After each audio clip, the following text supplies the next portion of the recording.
what happens when a billionaire CEO, known for crushing opponents on the chessboard, publicly invites his black maid to play. But how could one quiet woman, armed with nothing but skill and composure, challenge an entire system built to keep her silent? Stay tuned, because this story will twist in ways you won't see coming. Dear viewer, if you are watching my story for the first time, I humbly request you write the location from where you are watching right now. Subscribe this channel and press the bell icon now, not to miss the notifications of my daily published new stories. Thank you, and let's dive into the full story. Elijah Bancroft was a man used to being obeyed. The 58-year-old CEO of the prestigious Bancroft Industries held court in his penthouse office like a king in his castle, his every whim met by a parade of subordinates, assistants, and house staff. His power and wealth were matched only by his arrogance. It wasn't enough to be successful, he needed everyone around him to know it.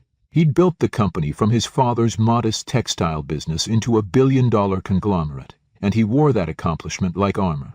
Every Friday, Elijah hosted what his inner circle called Executive Morning Sought, a gathering in the company's lavish executive lounge atop the downtown high-rise.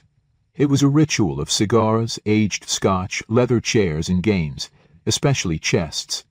Elijah prided himself on his prowess at the board. To him, chess was a battlefield where intellect reigned supreme and hierarchy was unquestionable. On this particular Friday, the gathering had attracted more than the usual share of vice presidents, legal advisors, and department heads.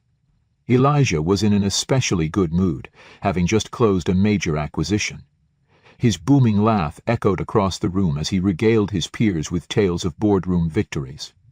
The chess set, an exquisite marble and onyx piece imported from Italy, sat gleaming on a table near the window. Among the staff working in the lounge was Ava Johnson, 35 years old, African-American, and graceful in her crisp maid's uniform. Ava moved about quietly, attending to trays and glasses with practiced efficiency. To most in the room she was invisible, a fixture, not a person. But Ava noticed everything. She heard the jokes, the subtle insults, and the dismissive tone used when addressing her or the other black employees. It was part of the job, and she kept her head down, professionalism unwavering. Elijah's voice suddenly rang out, louder than usual, cutting through the hum of conversation. "Gentlemen," he declared with a smirk, "it occurs to me that we've grown too complacent, beating the same opponents week after week. Where's the challenge in that?" Laughter followed. One of the VPs chimed in. "Perhaps you need a new rival, sir." Elijah's gaze swept the room. His smile widened into something sharper, crueler. "You there? Ava, is it?" She straightened, meeting his gaze calmly. "Yes, sir." "Tell me, Ava, do you play chess?" There was a pause. The room stilled, attention turning toward her. Ava's tone remained even. "I do, sir." Elijah's eyebrows rose, amusement flickering in his eyes. "Really fascinating. Well then, why don't you entertain us? Come, sit." He gestured grandly toward the board. A ripple of chuckles passed among the executives. The idea of a maid playing against their brilliant CEO was clearly hilarious. Ava hesitated only a moment, reading the room. The invitation wasn't truly a choice. Refusing would be seen as insolence. Accepting would be a performance for their amusement. She moved toward the board and took the seat opposite Elijah. The laughter died down as curiosity replaced mockery, at least for the moment. Elijah leaned forward, his voice dripping with condescension. "We'll play a friendly game, don't worry. I'll go easy on you." Ava's dark eyes met his without flinching. "Of course, sir." He set up the pieces with a practiced hand. "Do you prefer white or black?" "Black is fine," Ava replied evenly. More snickers. One of the younger executives whispered, "She's got guts." Elijah made the first move confidently, sliding a pawn forward. The game was on. For the first few turns the room watched with polite disinterest, assuming the match would be over quickly. Elijah's moves were aggressive, designed to dominate early. Ava responded calmly, without hesitation. Her moves were efficient, deliberate, and, after several turns, unexpectedly strong. A few of the spectators leaned closer. Elijah's brow furrowed slightly as Ava countered one of his openings with a defense he hadn't anticipated. The murmurs grew. Elijah masked his growing irritation with a forced chuckle. "Not bad, Ava. You've had some practice, I see." "Sisser," she replied simply, her fingers moving another piece with precision. By now the room was silent, save for the click of pieces and the occasional clearing of throats. Elijah's expression darkened as he realized this was no fluke. His opponent wasn't making random moves or lucky guesses. She was reading the board. And more alarmingly, she was setting traps. He tried to shift tactics, launching a more cautious positional game, but Ava adapted seamlessly. A vice president muttered to another, "Where did she learn this?" No one had an answer. Tension thickened in the air. Ava's focus was unbroken. Each move displayed a deep understanding of the game. More than that, it revealed a mind honed by experience and discipline. Elijah, visibly rattled now, made an impulsive move to seize what he thought was an opening. Ava's next move, calm, surgical, snapped the trap shut. The room gasped as Elijah's bishop fell, followed swiftly by his rook. A bead of sweat appeared on the CEO's temple. "Lucky break," he muttered. Ava said nothing. Her gaze remained fixed on the board, steady and unflinching. The momentum of the match had shifted. The crowd sensed it. The easy arrogance of the morning had evaporated. Now the room was gripped by a different emotion. Disbelief, followed by grudging respect. Elijah was being outplayed. Yet still he pressed on, refusing to acknowledge the shift. Pride demanded he recover, but Ava was relentless. Her every move tightened the net, cutting off options, forcing mistakes. It was clear to any experienced eye. The game was lost. Checkmate was inevitable. And so the chapter closed, not with laughter or mockery, but with stunned silence as the final moves loomed. Elijah Bancroft, the king of his corporate world, faced an opponent he had dismissed, and the board told the truth no ego could deny.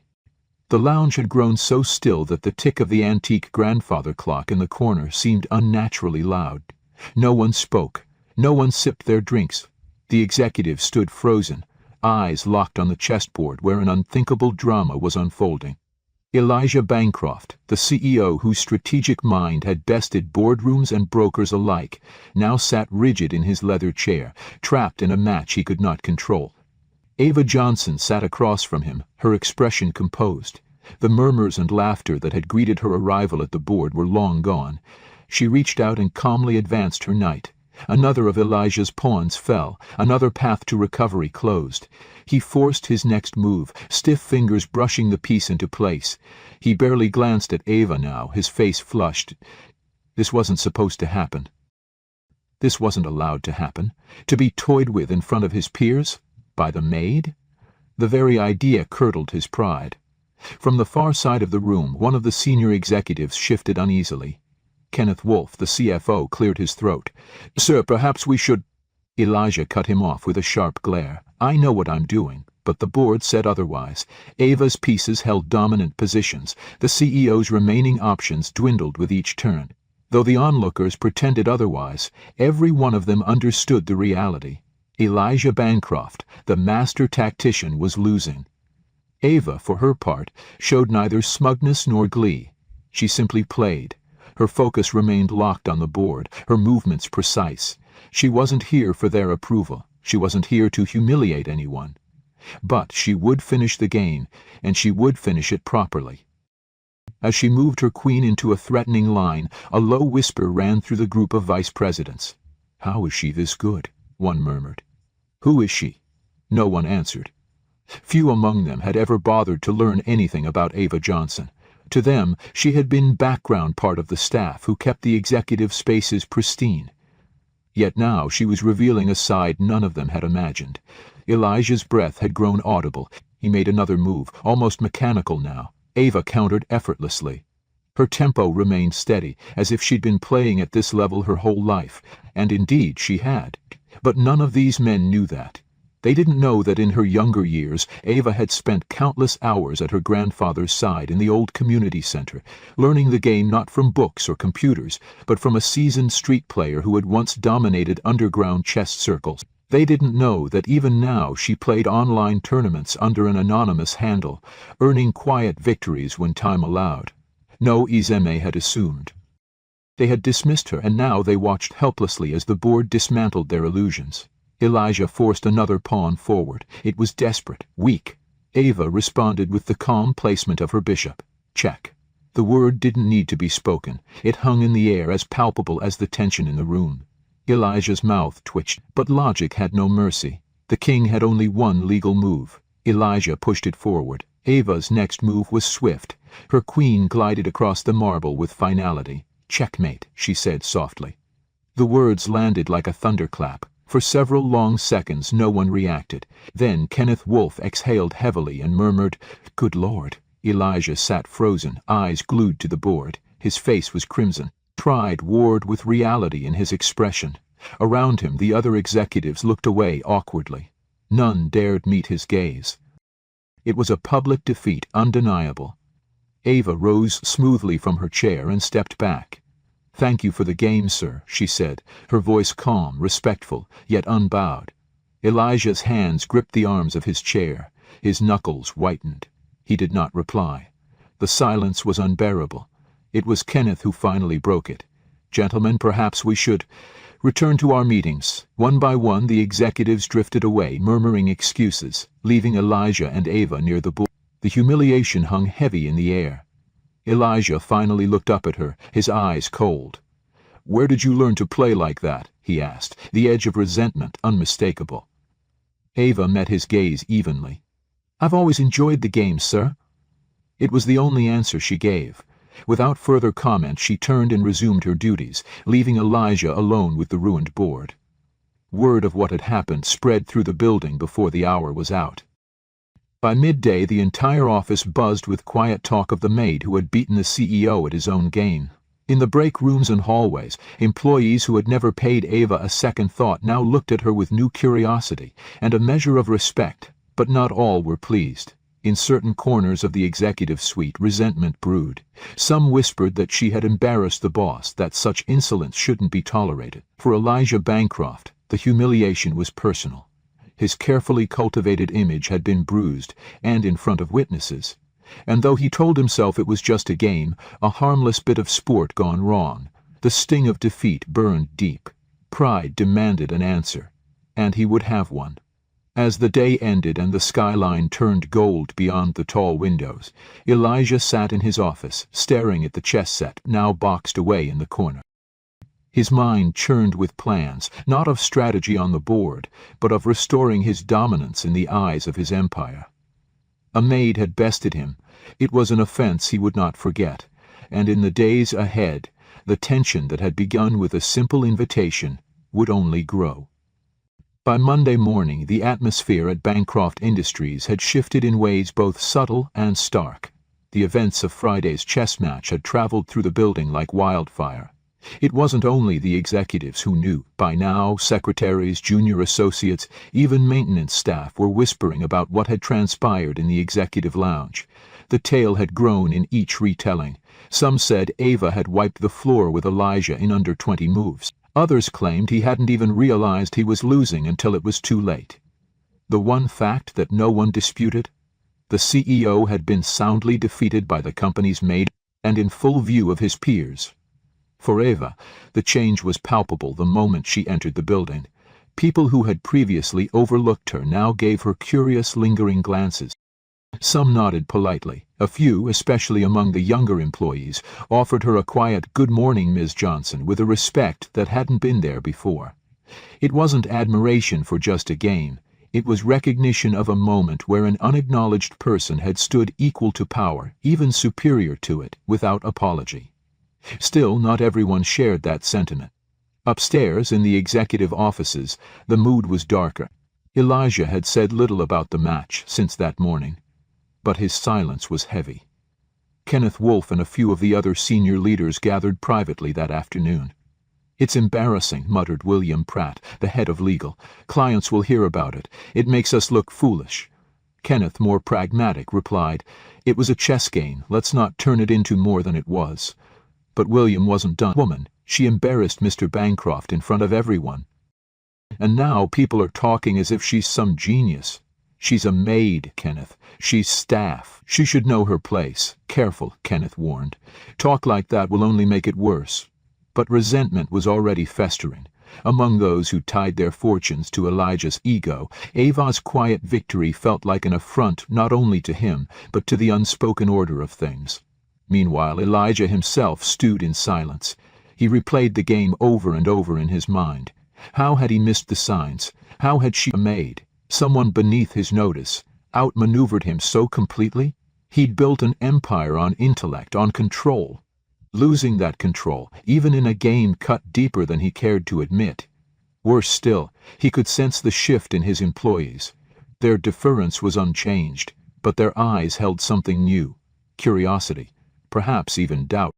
And doubt was a contagion he couldn't afford. That evening, as dusk settled over the city, Elijah called in his executive assistant, Nora. A sharp, efficient woman in her 40s, Nora had served him loyally for years. If there was anyone who could read his moods, it was her.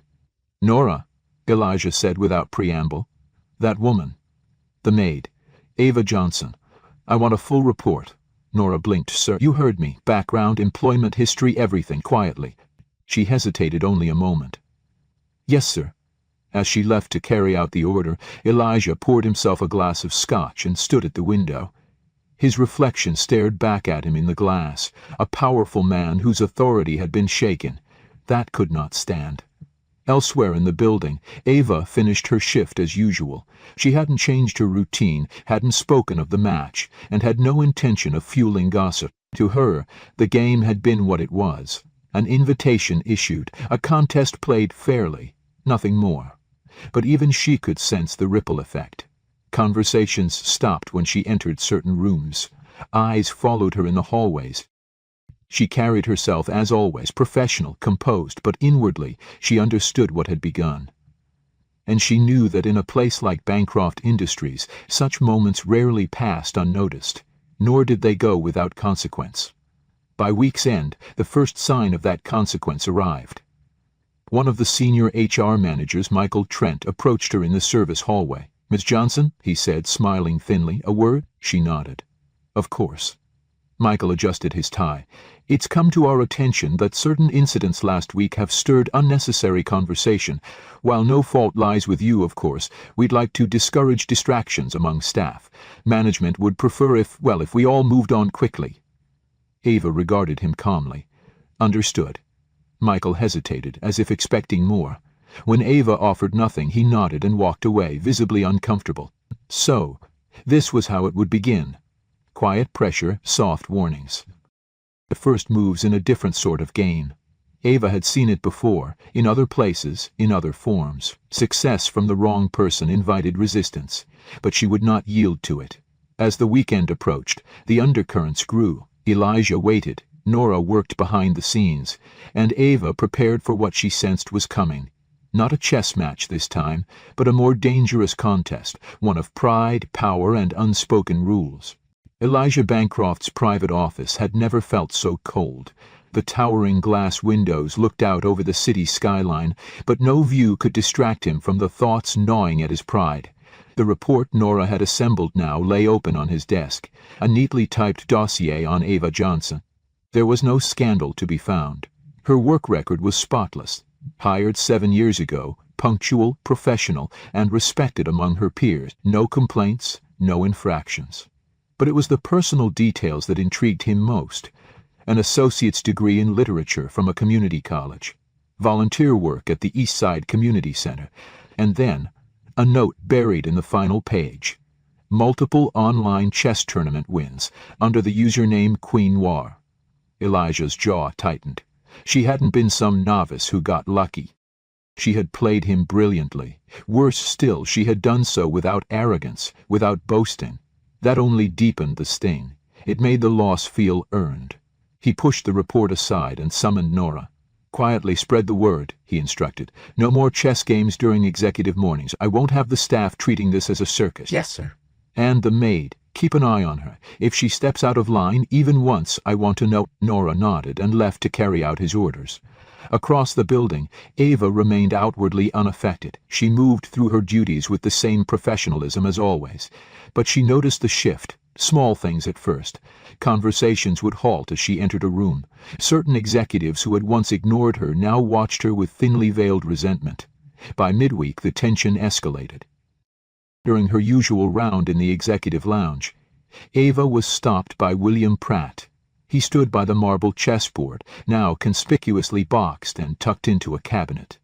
"Miss Johnson," he said coolly, "I trust you understand that certain games are no longer appropriate during company hours." "I was invited to play, sir," Ava replied evenly. William's smile didn't appreciate the spectacle. You'd be wise to avoid drawing attention. The message was clear. But Ava refused to be cowed. "Understood, sir," she said, her tone neutral. The encounter did not go unnoticed. Word spread among the staff. Ava was being warned off. But in break rooms and elevators, support for her quietly grew.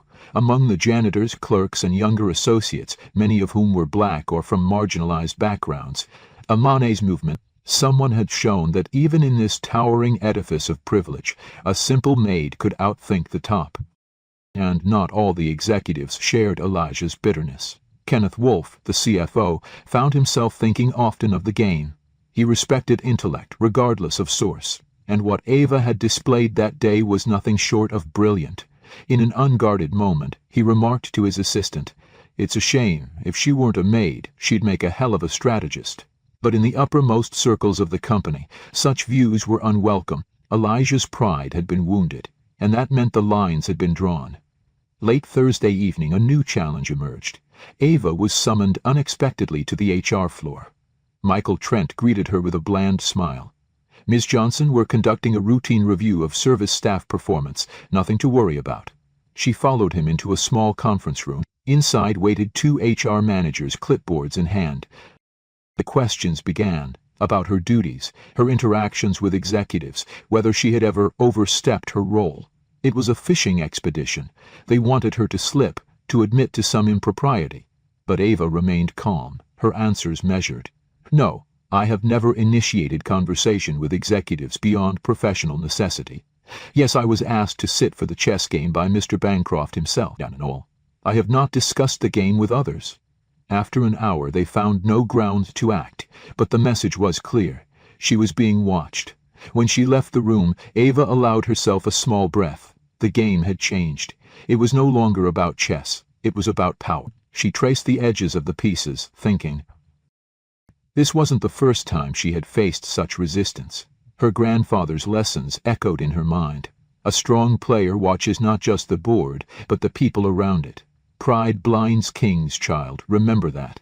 At Bancroft Industries, the board was set once more.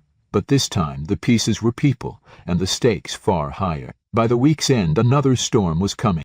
By the time Monday rolled around again, the corporate tower of Bancroft Industries hummed with a tense energy that even the most oblivious could feel.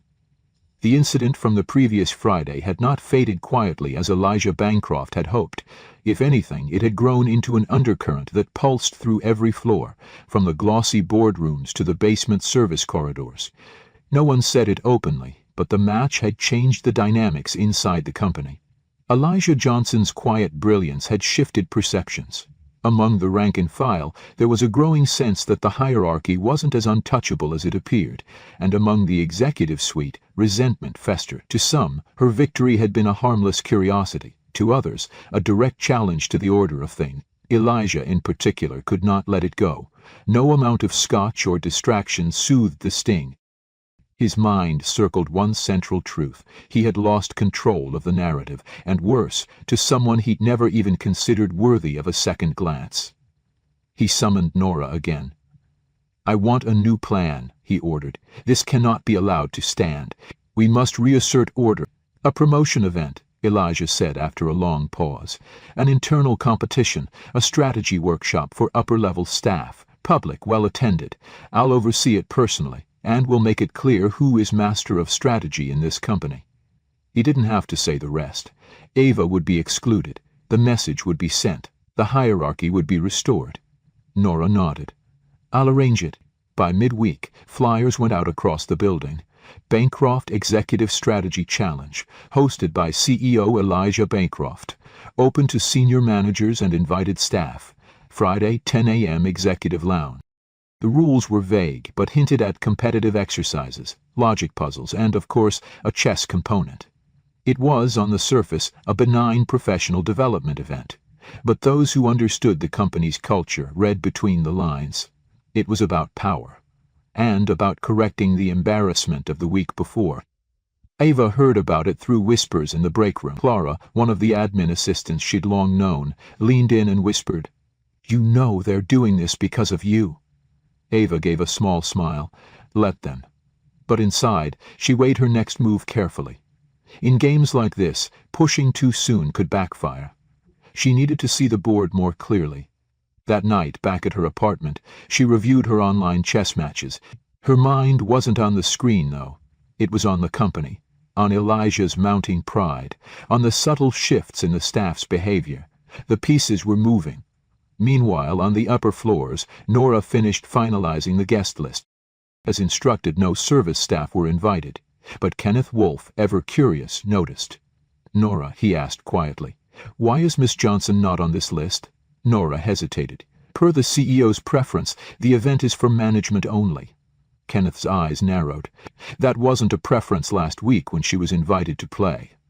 "I don't write the rules, Kenneth," he said nothing further, but the wheels turned in his mind. Something about the whole business smelled of pettiness and weakness. By Friday morning, the event was in full swing. The executive lounge gleamed, freshly polished. Uniformed servers stood by.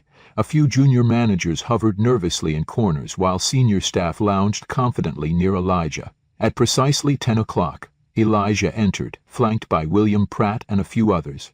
The mood was ceremonial. The CEO's voice rang out. "Welcome everyone to our first Executive Strategy Challenge. Today, we sharpen our minds and remind ourselves of the skills that built this company." Polite applause followed. The games began. There were team puzzles, logic exercises, and timed problem-solving challenges, all carefully designed to play to the executive's strengths and, more importantly, to keep Ava and any other staff outsiders at a distance. Except, midway through the event, Kenneth quietly approached the lounge entrance where Ava was passing by on her rounds. He gave her a small nod. "You know," he said under his breath, "it's a shame you weren't invited. These exercises could use someone with you." Ava met his gaze with a quiet understanding. "Thank you, Mr. Wolfe." And then, without raising her voice, she added, "You know, a true strategist watches more than just the board." Kenneth's smile flickered.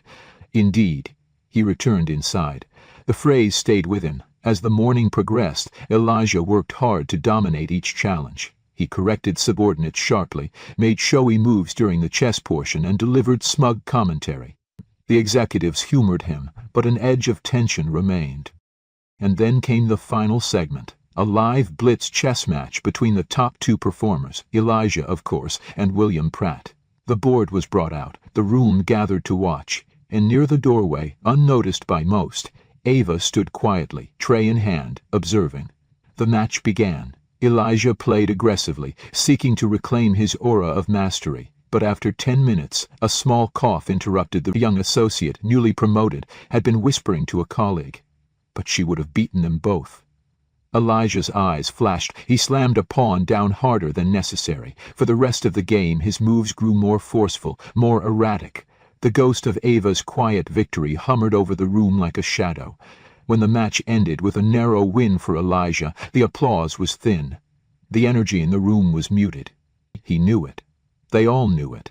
The restoration had failed, and in the hallway Ava turned, her expression unreadable, and walked away. The game was still on. The following Monday, a quiet but noticeable shift rippled through the building. The so-called Executive Strategy Challenge had not produced the triumphant reset Elijah Bancroft had envisioned. If anything, it had exposed the cracks. Among the staff, particularly the younger employees and the service workers, there was a growing sense that the old order was faltering. In the executive suite, however, tension only deepened. Elijah moved through his domain with tighter shoulders, a clipped tone, and an air of controlled fury.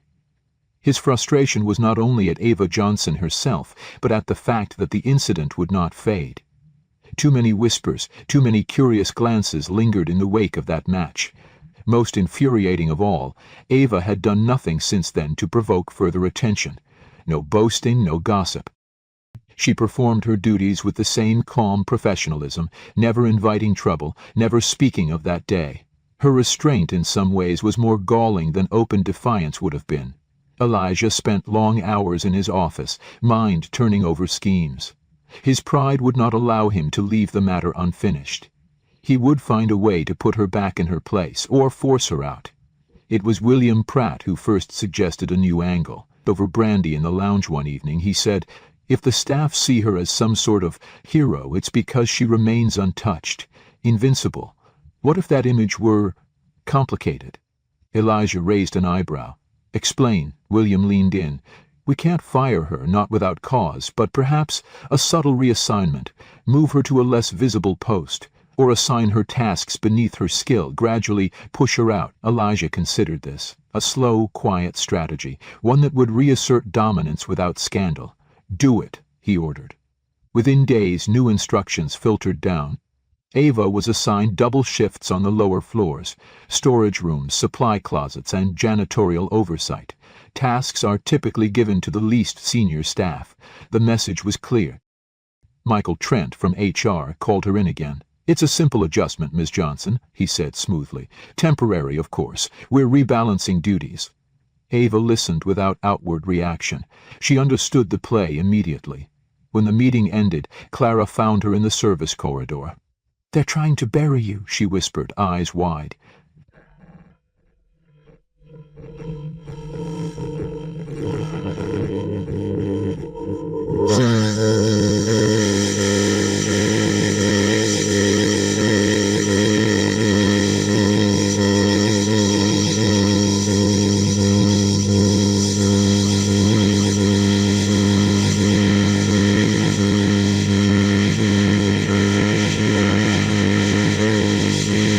Ava's gaze was calm, steady.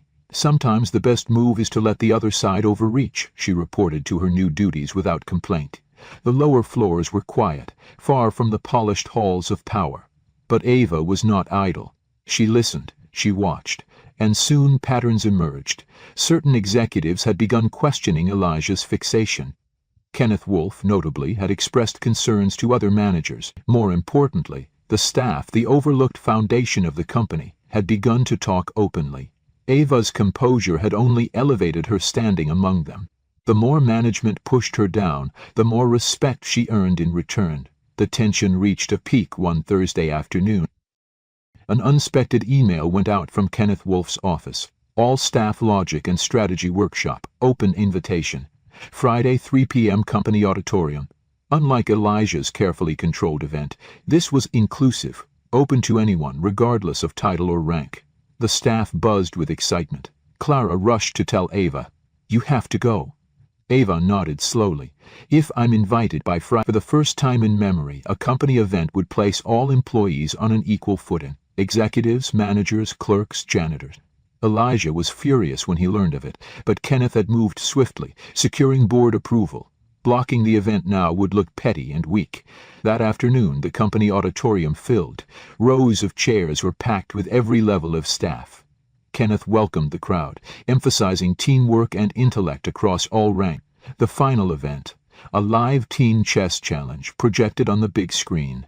Each table would collaborate on moves. Ava was seated with a mix of junior staffers and service workers. Across the room, executives huddled at their table. When the challenge began, the difference in approaches was obvious. The executives argued, jockeying for dominance. At Ava's table, voices were quiet, respectful, and decisions were quick and unified. Move after move, the board on the screen reflected this harmony. Soon murmurs filled the room. Ava's table was outplaying all others, including the executive team. Elijah, watching from the back, clenched his fists. This could not be happening again. But it was. With 10 moves to go, the outcome was clear. Ava's team executed a flawless sequence, trapping the final opposing piece. A cheer rose from the room louder than anyone had expected. Staff from all levels applauded. Annihilists plodded over. Kenneth stepped to the mic. "Let this be a reminder," he said pointedly, "that brilliance can come from any corner of this company. We all play a role in its success." The crowd cheered again. Elijah left before the applause died down.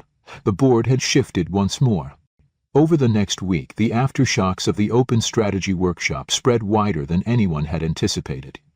For the first time in years, Bancroft Industries felt alive with an energy that didn't flow from the top down. The triumph of Ava's table at the chess challenge had sparked something more profound than office gossiping. It had become a symbol. Among the rank and file, her quiet victory was spoken of in elevators, whispered at coffee stations. Junior staffers exchanged knowing looks when executives passed. Ava, without saying a word, had shown what few dared even to think, that intelligence, composure, and skill mattered more than title, that anyone could outthink the so-called masters of the company. It was not a story that pleased Elijah Bancroft. In the days that followed, he grew more isolated in his tower office. Meetings became shorter, his temper sharper. Those who had laughed with him during executive mornings now tread carefully around him. The illusion of his infallibility had cracked, and worse, he could feel it. William Pratt pushed for stronger action. "She's becoming a symbol. If you don't act, sir, you risk losing control of your people." Elijah glowered. "And if I act too forcefully, I risk scandal. There are other ways." In the meantime, Kenneth Wolfe found himself receiving quiet messages from several department heads, voicing support for Ava. They didn't say so outright, but the meaning was clear. There was a growing recognition that the old lines of hierarchy were no longer unquestioned. One afternoon, Kenneth approached Ava in a quiet moment. "You've handled yourself with grace, Miss Johnson. Not many could have done the same." Ava looked up from her task, meeting his gaze. "Thank you, Mr. Wolfe. But I'm aware this isn't over." "No," Kenneth agreed, "I isn't. But know this, some of us believe talent should be recognized, not punished." Their conversation ended there, but the words lingered in Ava's mind. She appreciated Kenneth's decency, but she knew the deeper truth, in a place ruled by ego, to box Ava out, to remind everyone who still controlled the board. The message reached the staff within the hour. Clara found Ava in the lower halls. "They're trying to shut you out again." Ava remained calm. Let them. But privately she knew this was more than just a game. Elijah was cornered, but a cornered man was dangerous. His pride would drive him to risk more, push harder, and that meant the next moves would be critical. The following Monday, as preparations for the exhibition began, Ava found her schedule quietly altered again. Extra cleaning shifts in the basement, fewer rotations through the executive floors. But the staff noticed. Whispers grew louder. Younger employees now looked at Ava as a kind of quiet champion. The company's unspoken rules were being tested, and every unfair move from the top only fueled the sentiment. Late that week, as Ava left the building, a young associate from marketing stopped her near the elevators. "Miss Johnson," she said, voice low, "I just wanted to say, what you did, it meant something. To a lot of us." Ava gave her a small, knowing nod. "Thank you." That night, seated at her small kitchen table, Ava laid out her chessboard, not in play but in reflection. Her grandfather's words echoed again. "When your opponent is desperate, they make mistakes. Watch for them." Then struck. She knew Elijah's pride would not let this rest. He would push again, and when he did, it would be her opportunity not just to win another game, but to show beyond doubt that skill and merit belonged to all, regardless of station. The board was set, and the next move would be hers. The executive lounge gleamed again. Polished floors, fresh flowers, the marble chess set back on display beneath the tall windows.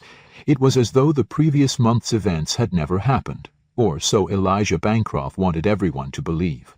Word of the chess exhibition spread quickly, though it was made clear that the event was for executives and their guests only. No open invitations this time. No broad staff events. This was about control, about resetting the image of the CEO as the unchallenged master of the board. And yet, beneath the polished surface, doubt remained. Staff throughout the building watched these maneuvers with sharpened eyes. Whispers followed every shift in the schedule, every executive command. A Johnson remained the eye of this quiet storm. She performed her duties without complaint, her professionalism unchanged. But when word of the exhibition reached her through Clara, she understood the move at once. "They're trying to erase what happened," Clara said. Ava smiled faintly. "You can't erase truth, not for long." On the morning of the event, Elijah arrived in the lounge early, his chosen opponent this time. Gerald Moffat, a senior director known for his competence but not his boldness. A safe opponent, a match designed to display Elijah's restored superiority. The executives gathered, some with genuine interest, many with wary curiosity. Kenneth Wolfe observed quietly from the side, saying nothing. He had warned Elijah against such a move. Just before the match began, an unexpected figure arrived. Nora, Elijah's assistant.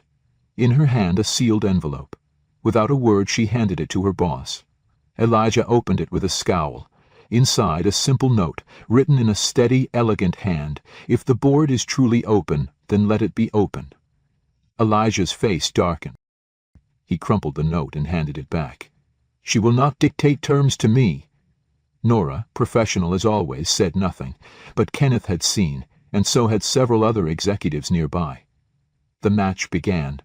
Elijah opened with sharp, aggressive moves, his eyes flashing with the need to dominate the board.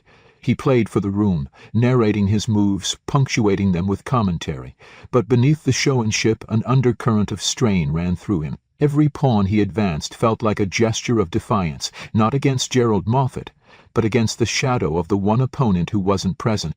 As the match progressed, Staph filtered in quietly to observe. Among them, standing at the back of the room in her maid's uniform, was Ava. She made no move to approach. She did not speak. She simply stood, watching, her gaze calm and unflinching. The room was noted. Elijah noticed. His moves grew sharper, faster, less composed. Several spectators exchanged glances. Kenneth leaned over to William Pratt and murmured, "He's playing the wrong game." Indeed, Elijah was no longer playing Gerald. He was playing against the memory of his defeat. And in doing so, he lost patience. A reckless advance cost him a rook. Gerald, to his credit, played the rest of the match carefully, and after another 15 moves the game ended in an uneasy draw. The applause was sparse. Elijah rose, jaw tight. His gaze flicked toward Ava, still standing at the back of the room.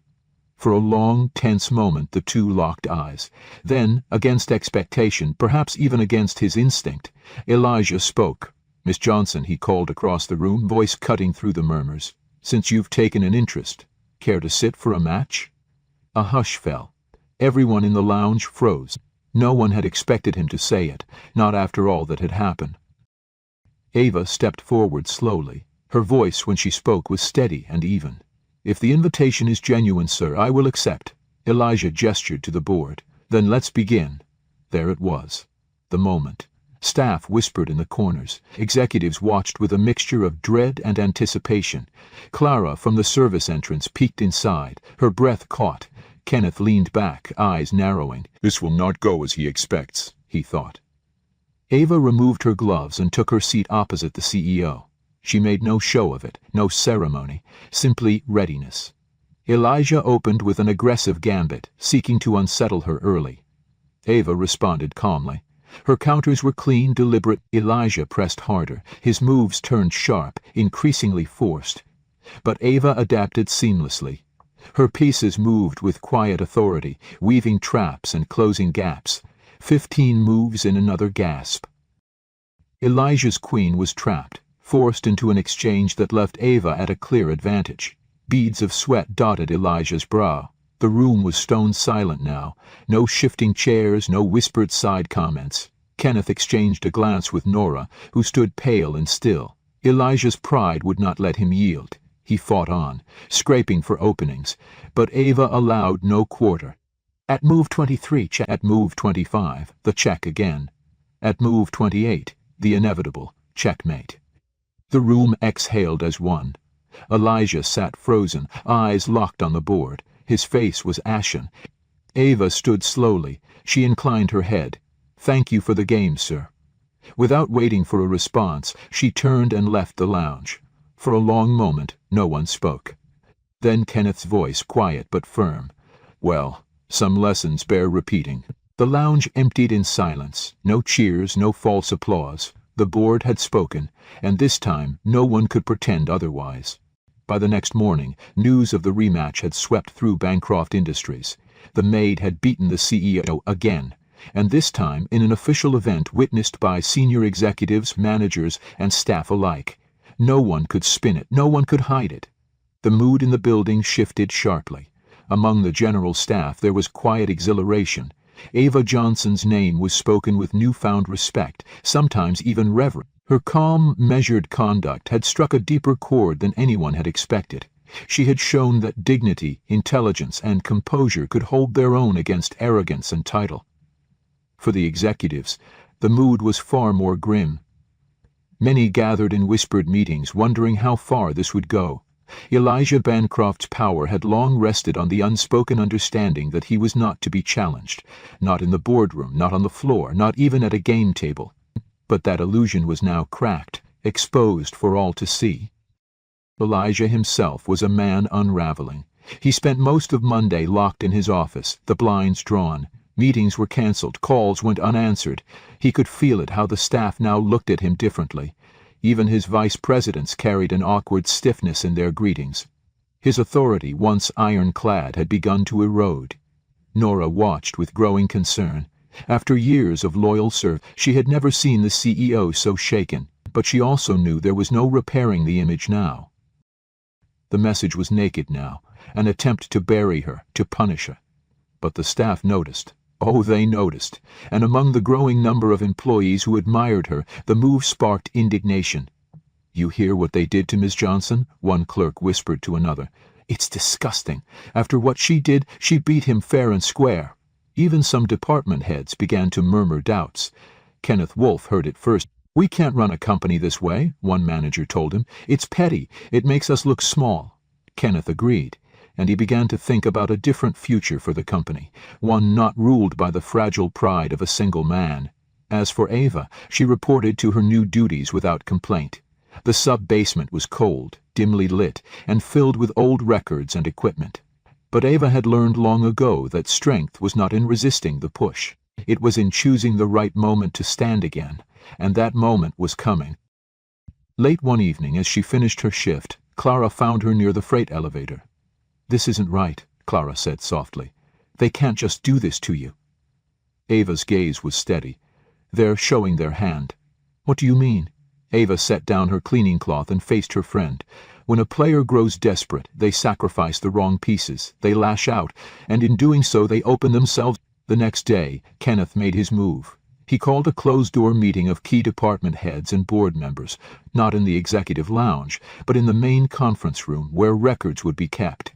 There he laid out the growing discontent, the danger of Elijah's unchecked pride, and the need for leadership that valued merit, not fear. It was not a coup, not yet, but the message, Kenneth said firmly, must come from the brilliance of all its people.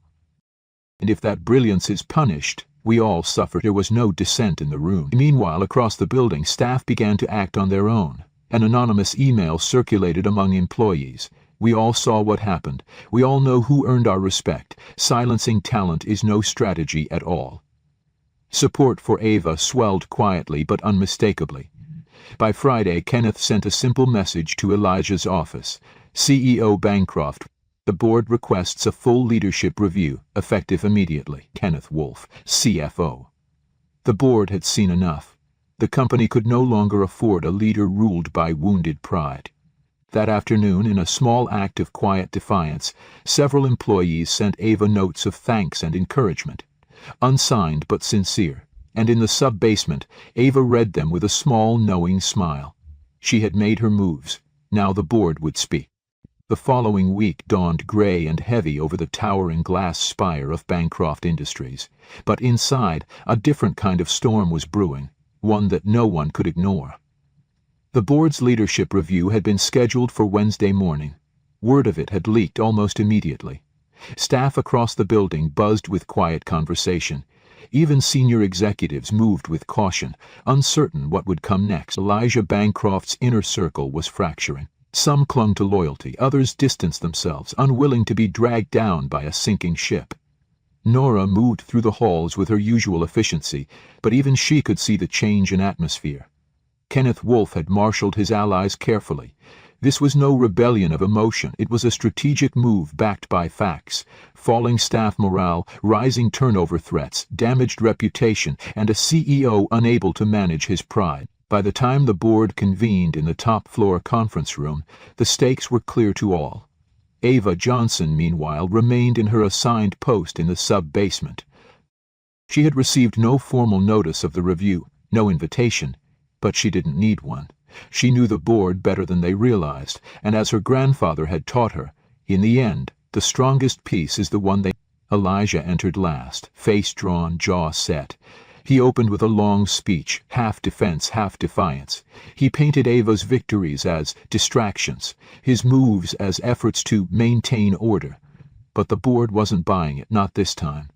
Kenneth rose and delivered the critical report, a clear decline in leadership trust, growing staff unrest, and evidence that punitive measures had been used against a valued employee for no cause beyond personal pride. One board member, usually quiet, said aloud, "A leader who fears talent below him is no leader at all." Another added, "This company cannot thrive under fear." And finally, when Elijah could offer no credible rebuttal, the vote was called. By majority, the board moved to transition Elijah Bancroft from active leadership. An interim CEO would be appointed immediately, Kenneth Wolfe. The decision sent shockwaves through the building. By afternoon, the news was official. Bancroft Industries would change direction. Staff gathered in quiet groups, relief evident. Many exchanged knowing glances. No one said Ava's name aloud, but everyone knew what had started this shift. That evening, as Kenneth prepared to assume temporary leadership, he made one final decision for the day. He summoned Ava Johnson, not to the sub-basement, but to the executive floor. When she arrived, dressed in her simple uniform, composed as ever, Kenneth greeted her with respect. "Miss Johnson," he said, "your conduct these past weeks has taught this company a lesson many of us needed, not only about chess, but about dignity." Ava inclined her head. "Thank you, sir. I would like to offer you a new position, one suited to your talents. Strategy consultant, reporting to me directly." The room was silent. Ava met his gaze. "I appreciate the offer, Mr. Wolfe, truly, but with respect, I believe I have earned the right to choose my next move." Kenneth smiled faintly. "As you should." Then she spoke clearly. "For now, I will remain in my role. I do not need titles. The board has spoken, and that is enough." She rose, nodded again, and left the room. Across the building, news of her refusal spread quickly and only deepened the respect she now commanded. In the weeks that followed, the company changed. The culture shifted. The divisions between executives and staff blurred slightly, enough to note new initiatives welcomed voices from all levels. And as for Elijah, he stepped away quietly, his pride too wounded to linger. But Ava remained. She worked with the same quiet grace, now with eyes watching her not with dismissal, but with earned respect. And in the executive lounge, the marble chess set remained on display, untouched, for no one, not even the boldest executive, dared sit across that board from Ava Johnson again. Because in every mind at Bancroft Industries, one truth had been written in stone. Sometimes the strongest piece is the one no one saw coming. Dear friend, this story reminds us all, brilliance, dignity, and worth know no uniform or title. In every workplace, in every corner of life, talent can come from anyone, if only we're wise enough to see it. Let's build a world where respect is earned by skill and character, not by power or prejudice. If this message touched you or made you think, please like this video. It truly helps us grow, and share it with friends who need a little inspiration today. And remember, subscribe to this channel for more powerful stories that shine a light on untold voices. Your support means everything. Stay kind. Stay curious.